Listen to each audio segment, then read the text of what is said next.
how to set up your copy trading account in ACCM. So first, syempre dapat nakalagin yung account po sa ating website or sa ating portal, and then dapat fully verified ka na and nakapag-fund na rin para sa copy trading. So now, click mo tong personal sa baba and select copy trading. So dito makikita mo yung mga accounts na nagpapa-copy trade sa ACCM. So iba-ibang bansa, iba-ibang trader, iba-ibang system. So click mo tong search icon sa taas. Ayan. So meron tayong copy trading na pwedeng naka-public, pwedeng naka-private. So for now, wala pang naka-public na copy trading si FCAT, meaning naka-private yung copy trading natin. So masa-search mo lang siya using an agent code. So yung agent code na yon, makukuha mo yan sa ating FCAT admin or sa taong nag-refer sa'yo para makapag-copy trade sa FCAT. So make sure na mahingi mo yan. So let's say, ito yung code. Ayan. So nung na-type ko na yung code, yan, lumabas yung ating FCAT Algo Pro. Let's say ito yung gusto mo i-copy trade. Kung gusto mo yung FCAT Algo Lite, hingin mo rin yung code dun sa nag-refer sa'yo para dun sa ating FCAT Algo Lite. So for example, ito yung code sa FCAT Algo Lite. So ayan, makikita mo, lumabas din siya.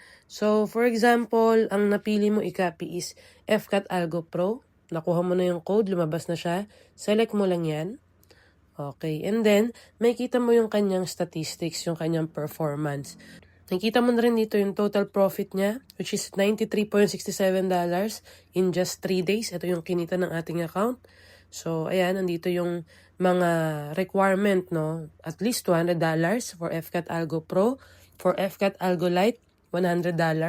And please take note, yung 100% bonus ay nag-a-apply sa $200 deposit pataas. So, yan. Pag okay ka na dito, just click follow now. And select mo lang yung empty account kung nasan yung fund mo na gagamitin for copy trading. So, let's say doon ka nag-deposit sa account number na yon. So, select mo lang. Okay. So, this time, ito sa tutorial, wala pa kasing deposit to. So, pag meron na, select mo lang yung copy trading account na may fund. And then, sa follow type, check mo yan. And then select or type 100%. So, ibig sabihin ng 100%, kung ano yung trade ng master trader account, 100% yun din yung mga kopya ng account mo. Kung ilan yung lot size nun, for example, 0.01, yun din yung makukuha mo na lot size sa account mo. So, dahil nakaka-copy trade ka, 1:1, kung ano yung trade ng account namin, trade din ng account mo. Kaya, put 100% para same na same tayo. Okay, so of course may performance fee or profit share na 30%.